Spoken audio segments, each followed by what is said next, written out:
नमस्कार, शिव सकाळ मित्रांनो. तर मी ट्रॅव्हल जराम आपल्या आजच्या ब्लॉगमध्ये सर्वांचं मनपूर्वक हार्दिक स्वागत करतो. आणि आपण निघालेलो आहोत आज सिन्नर मधील सुप्रसिद्ध असं ठिकाण गोंदेश्वर मंदिर. तर मित्रांनो, आपण नाशिक मधून निघत आहोत आणि हा आहे नाशिक पुणे महामार्ग. आणि येथून आता आपण पुढील प्रवास सुरू करणार आहोत मित्रांनो. चला मग, तुम्ही आमच्या सोबत राहा आणि आपल्या चॅनलवर नवीन असाल तर आपल्या चॅनलला सबस्क्राईब करायला विसरू नका. भेटूया मित्रांनो सिन्नरच्या गोंदेश्वर मंदिराजवळ.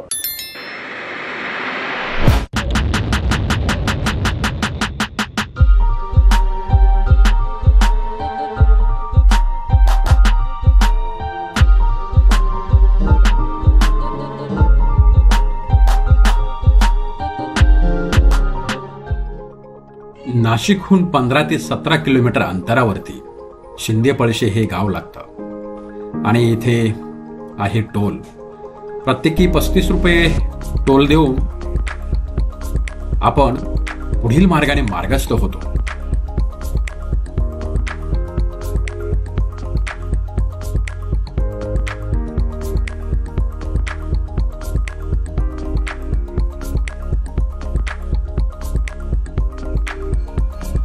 आपल्याला जर या ठिकाणी पोहोचायचं असेल मित्रांनो आणि रस्ता माहीत नसेल तर आपण गुगल मॅपचा आधार घेऊन या ठिकाणी पोहोचू शकतो. आणि आम्ही पण आज गुगल मॅपच्या आधारेच गोंदेश्वर मंदिराजवळ पोहोचत आहोत मित्रांनो.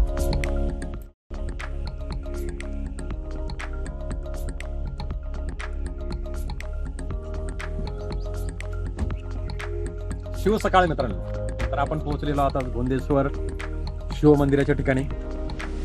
आणि जवळपास आपल्याला पाऊण तास आपल्याला या ठिकाणी पोहोचण्यासाठी वेळ लागलेला आहे मित्रांनो. आणि इकडे बघू शकता आपण, हे मंदिराचं प्रांगण आहे आणि इकडे आपण प्रशस्त पार्किंग पाहू शकता मित्रांनो. चला तर मग आपण मंदिरात जाऊन दर्शन घेऊया आणि संपूर्ण माहिती बघूया.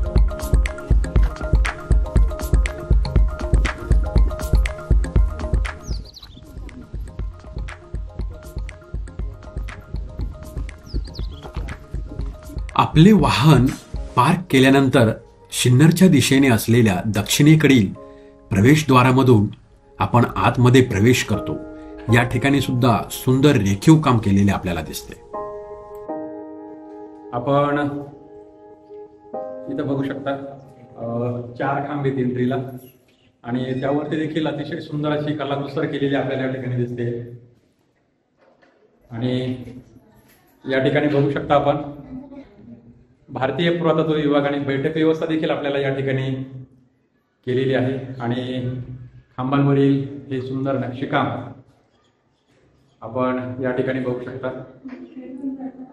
आणि यातनं पुढे आपण गेल्यानंतर मंदिराचा सुंदर असा परिसर आपल्याला दिसतोय मित्रांनो. एंट्रीच्या डाव्या बाजूला आल्यानंतर आपल्याला या ठिकाणी मंदिराचं जे काही ऐतिहासिक महत्व आहे हे अधोरेखित आपल्याला केलेलं दिसतंय मित्रांनो. इंग्रजी, हिंदी आणि मराठी या तिन्ही भाषांमध्ये आपल्याला येथील पुरातत्व विभागाचे जे काही म्हणणं आहे ते या ठिकाणी मांडण्यात आलेलं आहे.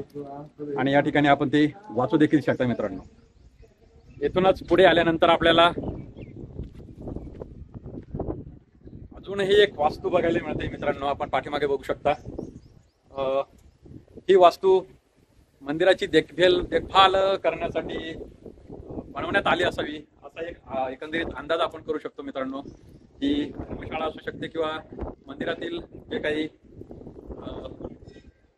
पूजा अर्चा करणारी माणसं असतील त्यांची राहण्याची व्यवस्था या ठिकाणी केली असावी असं देखील अंदाज आपण या ठिकाणी करू शकतो मित्रांनो. परंतु आज ही जी काय आहे ती कुलूपबंद केलेली दिसतात मित्रांनो आपल्याला. आपण बघू शकता या ठिकाणी ही एक खोली आहे आणि ही खोली आपल्याला कुलूपबंद केलेली दिसते मित्रांनो. आणि अशा अनेक वास्तू आपल्याला या मंदिराच्या परिसरामध्ये आपल्याला पाहायला मिळतात मित्रांनो. मंदिराच्या चारही बाजूंनी आपल्याला हा एक तट बघायला मिळतो मित्रांनो.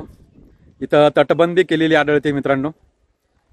अगदी मंदिराच्या चारही बाजूंनी आपण जर निरीक्षण केलं तर काही वाड्यांचे अवशेष आणि तटबंदी आपल्याला या ठिकाणी पाहायला मिळते मित्रांनो.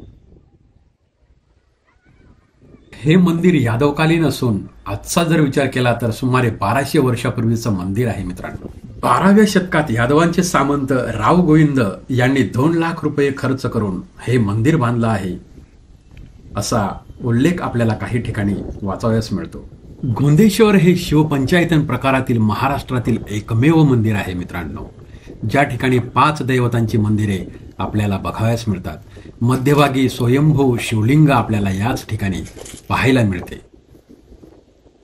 तर मित्रांनो, हे जे आपण स्मारक बघतोय गोंदेश्वर मंदिर, हे भारत सरकारने 4 मार्च 1909 रोजी राष्ट्रीय संरक्षित स्मारक म्हणून या ठिकाणी घोषित करण्यात आलेलं आहे मित्रांनो. आणि ते भारतीय पुरातत्व विभागाच्या संरक्षणाखाली आहे आणि भारत सरकारने त्याला संरक्षित स्मारक म्हणून या ठिकाणी घोषित करण्यात आलेलं आहे. आणि म्हणून या ठिकाणी आल्यानंतर आपल्याला कमालीची स्वच्छता देखील बघायला मिळते मित्रांनो. आणि आपण देखील आपलं एक कर्तव्य आहे की आपण देखील आल्यानंतर या ठिकाणी स्वच्छता ठेवायची आहे. आपल्याकडनं दुसऱ्यांना त्रास होणार नाही या बाबतीत आपण देखील या ठिकाणी काळजी घ्यायची आहे मित्रांनो. ठिकठिकाणी आपल्याला या ठिकाणी डस्टबिन दिसत आहेत, त्यामध्ये आपण यूज केलेली पाण्याची बॉटल असेल, फुलांसाठी आणलेले पिशवी असेल किंवा इतर जे काही आपले खाण्याचं साहित्य असेल तर ते अगदी योग्य डस्टबिनमध्ये टाकले गेलं पाहिजे आणि येथील जे काही स्टाफ आहे त्यांना आपलं सहकार्य झालं पाहिजे मित्रांनो. तर असं हे संरक्षित स्मारक म्हणून या ठिकाणी घोषित असलेलं अतिशय सुंदर असं हे मंदिर आपण आज या ठिकाणी पाहणार आहोत मित्रांनो. चला.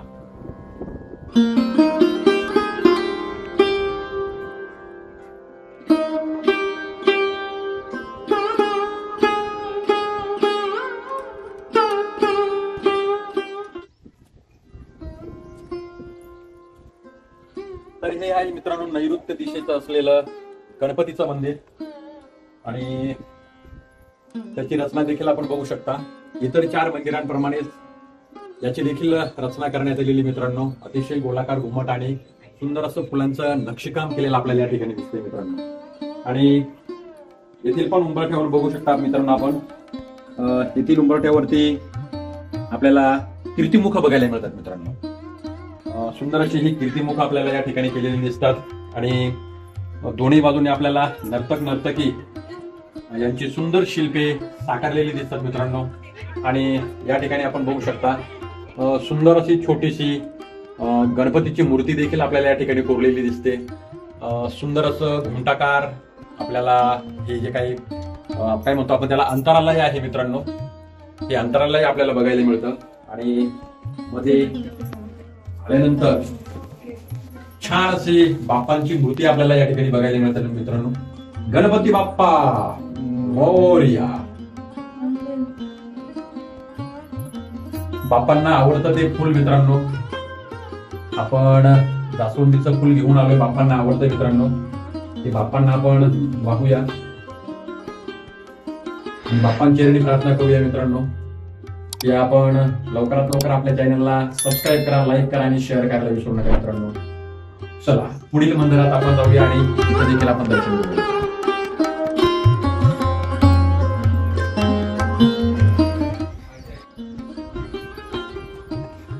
तर मित्रांनो आपण आलेलो आहोत आता शक्तीची देवता म्हणजेच सूर्यदेवाचं मंदिर आहे मित्रांनो. सूर्यदेवाचं मंदिर हे भारतामध्ये अगदी मोजक्या ठिकाणी आपल्याला बघायला मिळतात. एक पहिलं जे असेल ते म्हणजे कोणार्क, राज्य ओडिसा या ठिकाणी सूर्यदेवाचं मंदिर बघायला मिळतं. आणि त्यानंतर दुसरं आपल्याला या ठिकाणी बघायला मिळतं गोंदेश्वर मंदिराच्या ठिकाणी. आणि ही खूप दुर्मिळ अशी मंदिर आहेत मित्रांनो सूर्यदेवाची. आणि या ठिकाणी सूर्यदेवाची मूर्ती पण आपण बघू शकता मित्रांनो. मूर्तीवरती पाण्याचा जलाभिषेक करून आणि खूप पुरातन असल्यामुळे मित्रांनो मूर्तीची जी काही सुंदरता आहे ही थोडी कमी झालेली आहे. परंतु आपल्या मनात जर भक्तिभाव असेल तर कुठल्याही मूर्तीमध्ये सुंदरता आपल्याला दिसू शकते मित्रांनो. अतिशय सुंदर असं हे सूर्यदेवाची मूर्ती मित्रांनो. या ओम सूर्याय नमः, ओम खगाय नमः, ओम सूर्यदेवताय नमः. मित्रांनो बघू शकता इथे छताला अगदी 3D आकार देऊन सुंदर असं नक्षीकाम आपल्याला या ठिकाणी केलेलं दिसतं. आग्नेय दिशेला आहे.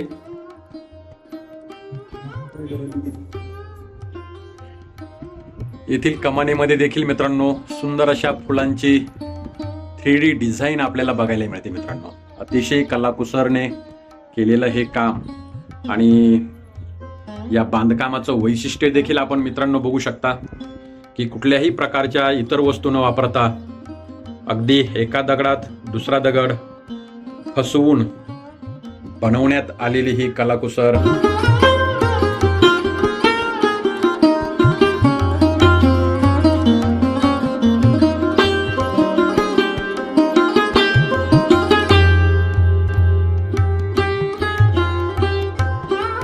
आता आलेलो होता मित्रांनो आणि आपण आता आलेलो आहोत वायव्य दिशेला आणि समोरच दिसते ही आहे ईशान्य दिशा मित्रांनो. आणि वायव्य दिशेला आल्यानंतर हे आहे श्री विष्णूचं मंदिर मित्रांनो, श्री विष्णूचं मंदिर. आणि चला आपण आता त्याचं दर्शन घेऊया. चला मित्रांनो आपण भगवान विष्णूंचं दर्शन घेऊया. या ठिकाणी भगवान विष्णूंची मूर्ती आपल्याला कोरलेली दिसते मित्रांनो. आणि या ठिकाणी त्याच प्रकारे आपल्याला मूर्तीची बऱ्यापैकी झीज झालेली दिसते मित्रांनो, परंतु त्याचं सौंदर्य अजूनही तितकंच आपल्याला बघायला मिळते मित्रांनो. आणि या ठिकाणी पण आपण बघू शकता अगदी छोटी मूर्ती आपल्याला या ठिकाणी पायथ्याला कोरलेली दिसते आणि वरती गदाधारी विष्णू आपल्याला बघायला मिळतात मित्रांनो. अतिशय सुंदर अशी मूर्ती आणि याचं देखील छत आपण बघू शकता मित्रांनो. अगदी चारही छत एक सारखी बनवलेली आपल्याला दिसतात.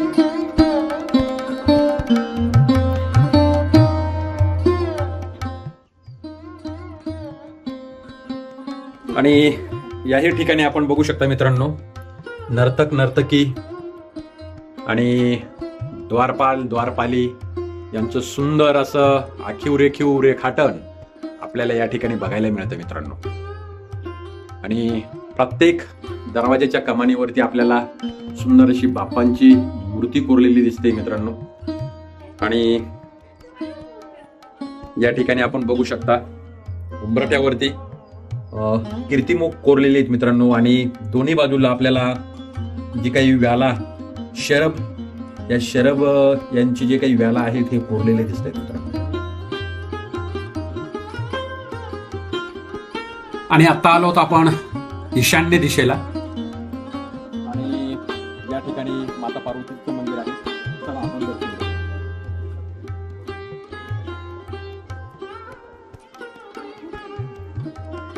याचं देखील घुमट मित्रांनो आपण बघू शकता वरती अगदी कमळ फुलांनी आणि अगदी आपण काय म्हणू त्याला 3D पद्धतीने तयार केलेलं सुंदर असं घुमट आपल्याला बघायला मिळतं. चारही मंदिरांची जी काही रचना आहे ही एकसारखीच केलेली दिसते मित्रांनो. आणि आपण बघू शकता या ठिकाणी उंबरठ्यावरती या ठिकाणी पण आपल्याला कीर्तिमुख बघायला मिळते मित्रांनो. आणि गायक वादक नर्तक नर्तिनी आणि द्वारपालांची रेलचेल आपल्याला या ठिकाणी बघायला मिळते मित्रांनो. अगदी चारही मंदिरांची जी काही रचना आहे ही एकच प्रकारची आपल्याला केलेली दिसते. ही जी 4 मंदिर आहेत मित्रांनो ही या शैलीतील नागर शैलीतील मंदिर आहेत. आणि जे मेन मुख्य शिवाचं मंदिर आहे मित्रांनो हे भूमिज स्थापत्य कलेचं उत्तम असं उदाहरण आहे मित्रांनो. चला आपण माता पार्वतीचं या ठिकाणी दर्शन घेऊया मित्रांनो.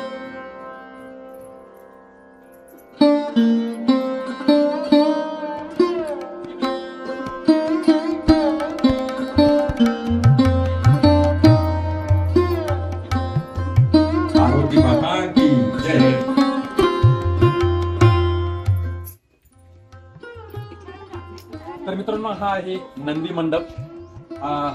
खुल्या प्रकारातील नंदी मंडप आहे मित्रांनो. आणि या ठिकाणी आपण बघू शकता नंदी महाराजांची मूर्ती देखील आहे. आणि अतिशय भव्य असं त्याचा सभामंडप आपल्याला त्याच प्रकारे बघायला मिळतो. अगदी कमळ फुलांनी नटलेला असा हे सभामंडप आहे. आणि याला देखील आपल्याला बघू शकता आपण अगदी चारही बाजूंनी आपल्याला कीर्तिमुख काढलेली दिसतात मित्रांनो. आपण ही कीर्तिमुख बघू शकता. या कीर्तिमुखांचं खास असं वैशिष्ट्य आहे मित्रांनो, की या कीर्तिमुखांना पाहिल्यानंतर आपल्यातील जी काही नकारात्मकता आहे ही नकारात्मकता निघून जाते आणि आपल्याला पॉझिटिव्ह एनर्जी मिळते, सकारात्मक एनर्जी मिळते आणि ती सकारात्मक एनर्जी आपल्याला खूप प्रसन्न ठेवते मित्रांनो. आणि म्हणून अशा ठिकाणी आल्यानंतर आपल्याला अतिशय प्रसन्न वाटायला लागतं. त्याची ही उत्तम उदाहरणं आपल्याला या ठिकाणी पाहायला मिळतात. या ठिकाणी आपण बघू शकता बसण्यासाठीची व्यवस्था देखील आपल्याला या ठिकाणी करण्यात आलेली आहे आणि नंदी महाराजांचं मुख अगदी भगवान शिवशंकराच्या समोर आपल्याला दिसते मित्रांनो.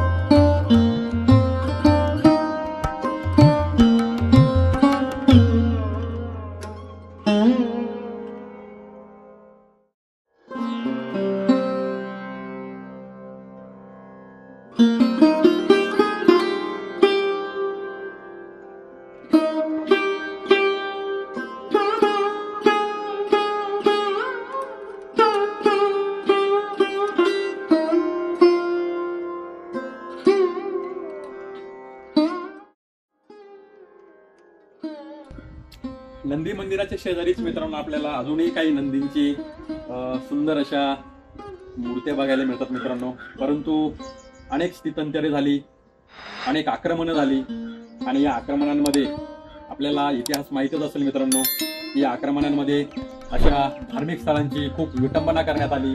त्याचं हे उदाहरण आपल्याला या ठिकाणी दिसतंय. परंतु तरी देखील त्यांची सुंदरता आपल्या डोळ्यातून सुटत नाही मित्रांनो. अतिशय सुंदर असं काम आपल्याला या ठिकाणी केलेलं दिसतंय. नंदींच्या गळ्यातील ह्या घुंगुरमाळा आपण या ठिकाणी बघू शकतो आणि नंदीला बांधण्यात आलेली दोरी, ही दोरीची गाठ आपण या ठिकाणी मित्रांनो बघू शकतो. ही तेव्हा केले गेलेल्या कलाकुसरीचं सुंदर असं उदाहरण आपल्याला या ठिकाणी बघायला समोरच आपण बघू शकता मित्रांनो. हे पूर्वेकडील द्वार आहे, जिथून पूर्वीच्या काळी पूर्वेकडनं एंट्री केली जात असेल आणि येथून आल्यानंतर आपण नंदी महाराजांचं दर्शन घेऊन भगवान शिवांच्या दर्शनासाठी आपण जात असतो. परंतु आता ते पुरातत्व खात्याने आपल्याला या ठिकाणी बंद करण्यात आलेले मित्रांनो. आणि शिन्नर गावाच्या बाजूने दक्षिणेकडील जे काही दरवाजा आहे या दरवाजाने आपल्याला या ठिकाणी एंट्री दिलेली आहे.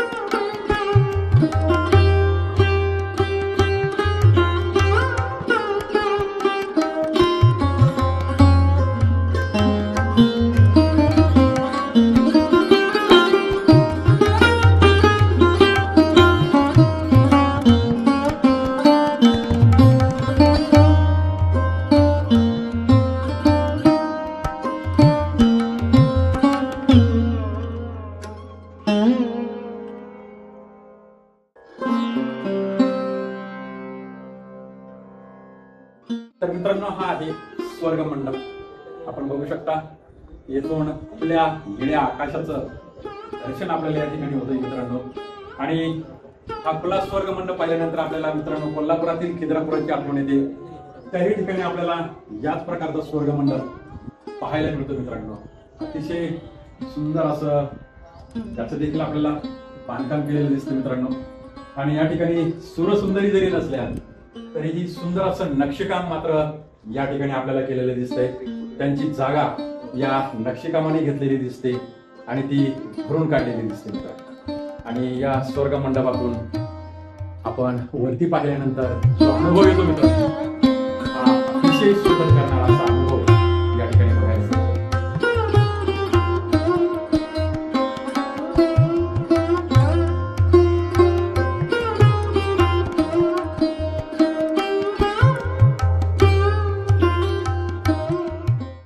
तर अशा पद्धतीने हे अतिशय सुंदर असं मंदिर आहे मित्रांनो.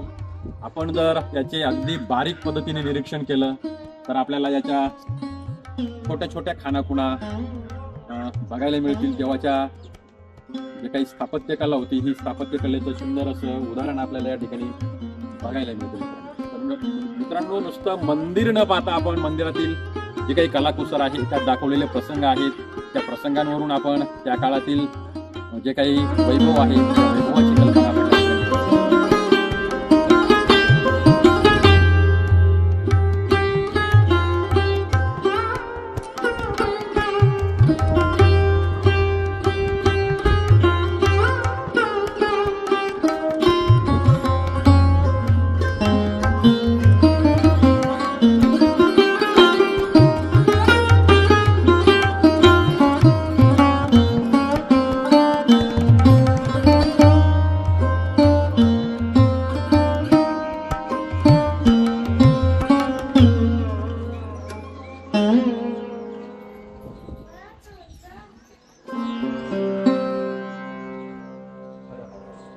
हर हर महादेव.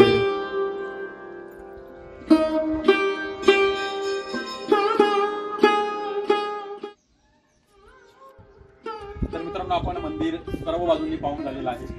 आपण बघू शकता या ठिकाणी सुंदर असे हत्तींचे शिल्प आपल्याला या ठिकाणी अधिष्ठानावरती कोरलेली दिसत आहेत. जणू काही या हत्तींनी हे मंदिर अगदी तोलून धरलेलं आहे, अशा प्रकारची कल्पना या ठिकाणी करून हे मंदिर उभारण्यात आलेले मित्रांनो. आणि मंदिराच्या जंगेवरती आपण बघू शकता सुंदर अशी शिल्पे या ठिकाणी नररत्ने कोरलेली दिसत आहेत मित्रांनो. आपण बघू शकता, इकडे दाखवू, आपण बघू शकता ही मंदिराच्या जंगेवरती अगदी नररत्ने अगदी मंदिराच्या चारही बाजूंनी आपल्याला कोरलेली दिसतात मित्रांनो. आणि याची जी काही रचना आहे ती रचना अगदी पिरॅमिड प्रमाणे केलेली दिसते मित्रांनो. अगदी चौकोनी दगडाचा वापर करून अगदी निमुळती होत शिखरापर्यंत गेलेली ही जी काही रचना आहे हे नागरी आणि जे काही आपण द्राविड अशा मिक्स पद्धतीने करण्यात आलेली जी काही रचना आहे ही रचना आपल्याला या मंदिराच्या या ठिकाणी बघायला मिळते.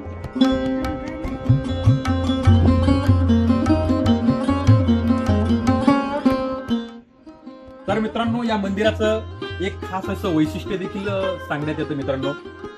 या मंदिरासाठी वापरण्यात आलेला जो काही दगड आहे हा पिंक व्हेसिक्युलर स्टोन म्हणजेच गुलाबी व्हेसिक्युलर दगड याचा वापर करण्यात आलेला आहे मित्रांनो. आपण बघू शकता या ठिकाणी ही जे काही दगड आहेत ही गुलाबी रंगाची आहेत आणि या गुलाबी रंगामुळे मंदिराची जी काही सुंदरता आहे ही सुंदरता अजूनही खुलून दिसते मित्रांनो. परंतु ही गुलाबी रंगाची व्हेसिक्युलर दगड यांचं आयुष्य खूप कमी असावं मित्रांनो, कारण त्याची झीज झालेली आपल्याला दिसते. म्हणजे ही व्हेसिक्युलर जो काही स्टोन आहे हा लवकर झिजत असावा, पण या गुलाबी रंगाच्या दगडावरती नक्षीकाम करणं हे तितकं देखील सोपं काम नाहीये मित्रांनो.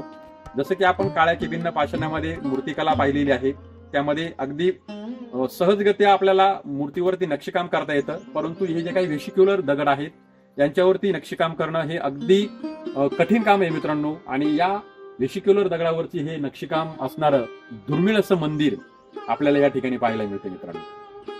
चला, अजूनही आपल्याला बरंचसं काही बघायचं मित्रांनो. आपण आता या बाजूला येऊया.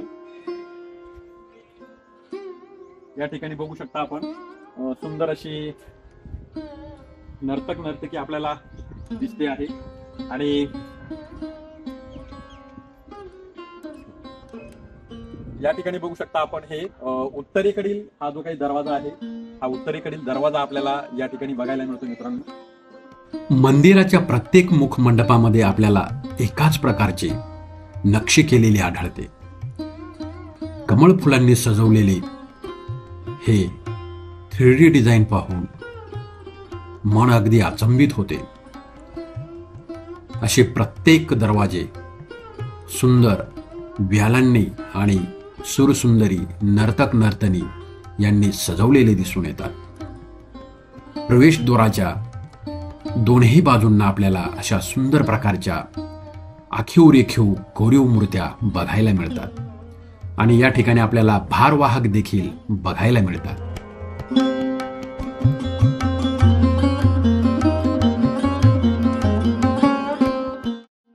मंदिराच्या प्रत्येक प्रवेशद्वाराजवळ आपल्याला व्यालांच्या सुंदर अशा मूर्त्या कोरलेल्या आपल्याला दिसतात आणि ते आपलं लक्ष वेधून घेतात. या अशा प्रकारचे व्याला म्हणजेच शक्तीचं प्रतीक मानले जातात.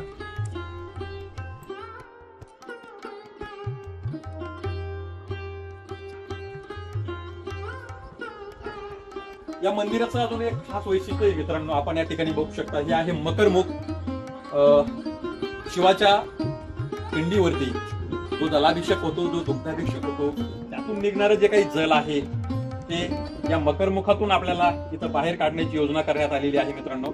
आणि येथून हे जे काही पवित्र झालेलं जल आहे हे जल आपल्याला पुढे गेल्यानंतर पुढे आपल्याला एक तलाव दिसतोय मित्रांनो. या तलावामध्ये ते विसर्जित होत असेल अशी व्यवस्था आपल्याला या ठिकाणी केलेली दिसते. आणि हे मकरमुखच का, तर मित्रांनो मकर हे गंगेचं वाहन आहे आणि शिवपिंडीवरती जलाभिषेक केल्यानंतर, दुग्धाभिषेक केल्यानंतर हे गंगेच्या रूपात अवतरतं आणि म्हणून गंगेचं वाहन मकर आहे मित्रांनो, आणि म्हणून ते मकर मुखातून बाहेर सोडण्याची योजना या ठिकाणी करण्यात आलेली आहे. आपण बघू शकता हे अतिशय सुंदर असं बारीक कलाकुसर केलेलं काम आपल्याला या मकर मुखाजवळ दिसतं मित्रांनो. आणि त्याच्याच वरती आपल्याला गंगा जे काही मकर मुखाची देवता आहे, देवता आपल्याला कोरलेली दिसते मित्रांनो. आणि वरती आपण बघू शकता एक छोटं मंदिर दिसतंय मित्रांनो. तर या भिंतींवरती बनवलेल्या मंदिरांना देवकोष्टके म्हणतात. अशी देवकोष्टके देखील आपल्याला या ठिकाणी बघायला मिळतात मित्रांनो. अतिशय सुंदर असं आपल्याला या ठिकाणी केलेली दिसते मित्रांनो.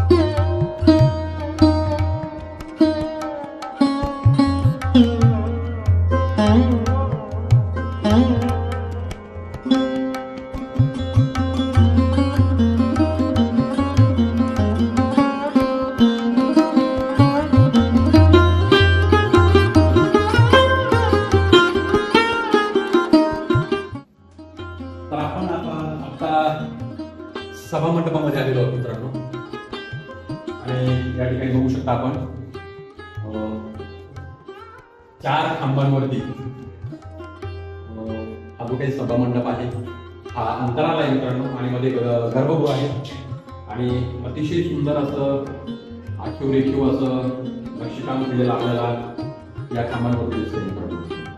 आपण बघू शकता 1 इंच देखील जागा मित्रांनो या ठिकाणी सोडलेली दिसत नाहीये. आणि अगदी काळ्या कठीण वासाळ नावाच्या खडकापासून हे जे काही खांब आहेत हे खांब तयार करण्यात आलेले आहेत मित्रांनो.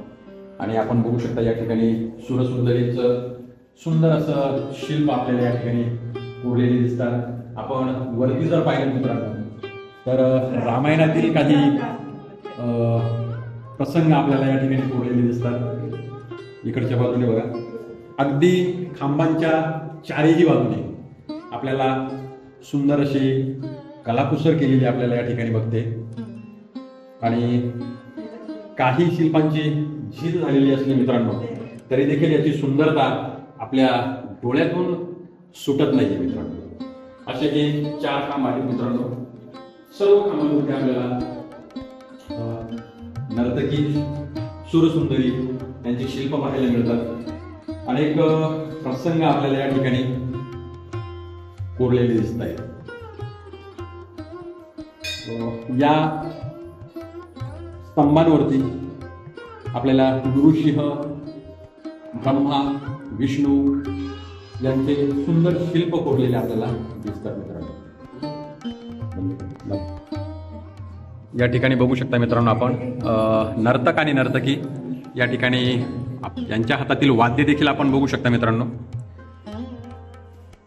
सुंदर अशी कलाकुसर या 4ही खांबांवरती केलेली आपल्याला दिसून येते मित्रांनो. मंदिरातील अंतराळातील आधारस्तंभावरती आपल्याला सुरेख मूर्त्या कोरलेल्या दिसतात.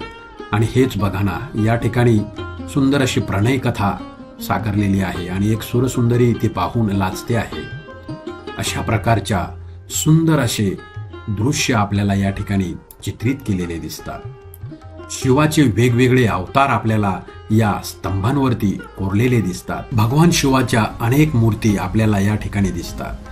हातामध्ये त्रिशूळ असलेला नटराज अवतारातील शिव आपल्याला दिसतो. मित्रांनो आता आपण अंतराळामध्ये आलेलो आहोत.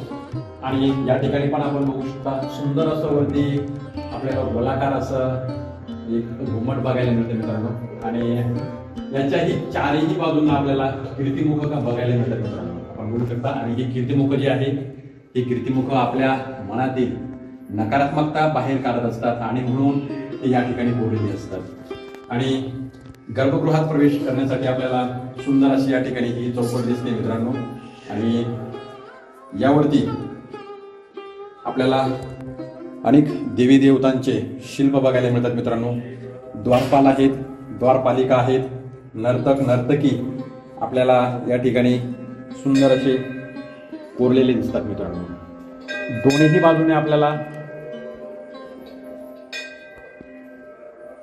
बाजूने आपल्याला अगदी सुंदर कलाकुसर केलेली दिसते मित्रांनो. आणि दोन्ही बाजूने आपल्याला नर्तक नर्तकी आणि द्वारपालांचं दर्शन होतंय मित्रांनो. मित्रांनो हा आहे दक्षिणेकडील दरवाजा. दक्षिणेकडील दरवाजाने देखील आपण आतमध्ये येऊ शकतो, परंतु आपण इकडे ही पूर्व दिशा मित्रांनो बघू शकता. आणि मंदिराची रचना इतक्या सुंदर पद्धतीने केलेली आहे मित्रांनो. अगदी स्थापत्यकलेच्या शास्त्रानुसार आपण जर पाहिलं तर ही पूर्व दिशा आहे. समोर आपल्याला नंदी महाराज दिसत आहेत आणि पूर्वीकडनं देखील आपल्याला एक पूर्वी एंट्री असावी, परंतु ती आता हे पुरातत्व विभागाकडे असल्यामुळे त्यांनी ही एंट्री या ठिकाणी बंद केलेली मित्रांनो. समोरून सूर्य उगवल्यानंतर त्यांची सूर्यकिरण थेट आपल्या भगवान शंकराच्या शिवपिंडीवरती पडतील अशा प्रकारची योजना आपल्याला या ठिकाणी केलेली दिसते. अशी क्वचित मंदिर आपल्याला या ठिकाणी बघायला मिळतात मित्रांनो. आणि हे उत्तम स्थापत्यकलेचं आपल्याला भूमिज पद्धतीचं जे काही आपण शिवपंचेतन मंदिर म्हणतो ते शिवपंचेतन मंदिर आपल्याला या ठिकाणी बघायला मिळतं मित्रांनो. या ठिकाणी उत्तरेकडे देखील एक दरवाजा केलेला दिसतोय मित्रांनो, परंतु तो आता या ठिकाणी बंद केलेला आहे. आपल्याला दक्षिणेकडील आणि पूर्वेकडील दोन दरवाजे या ठिकाणी ओपन म्हणजेच खुले दिसू शकतात मित्रांनो.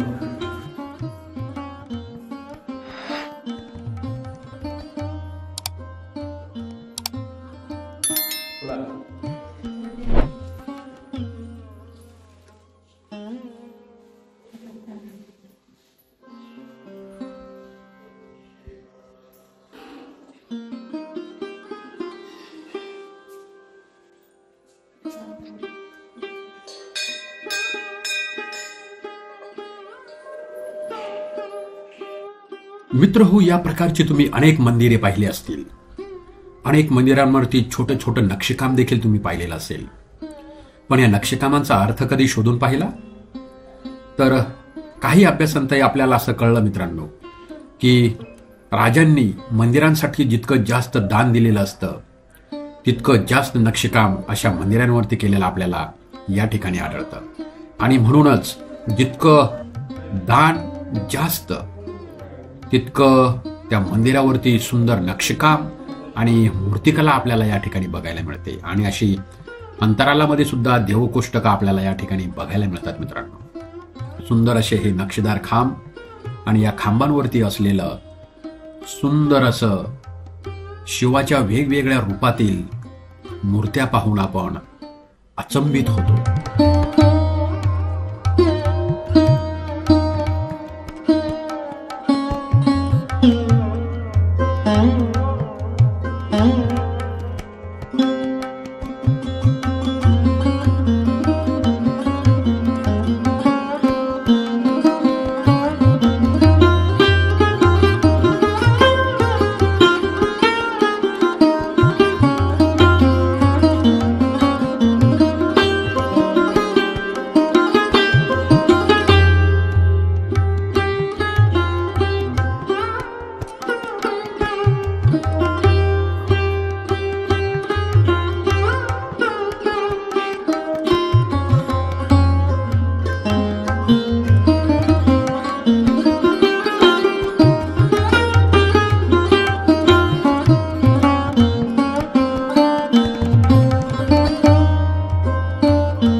तर आपण आता आलेलो आहोत गर्भगृहामध्ये आणि आपण बघू शकता या ठिकाणी खूप मोठं असं शिवलिंग आहे मित्रांनो.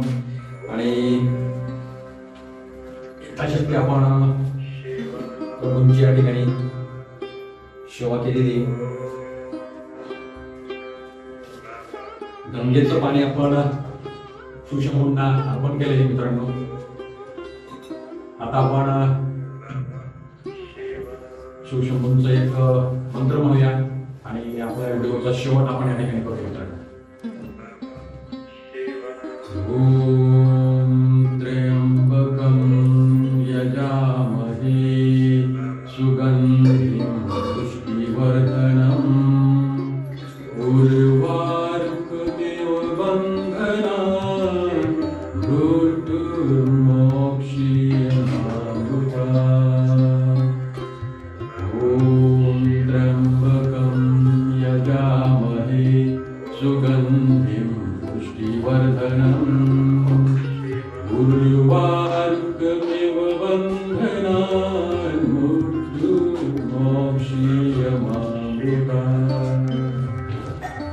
हर हर महादेव.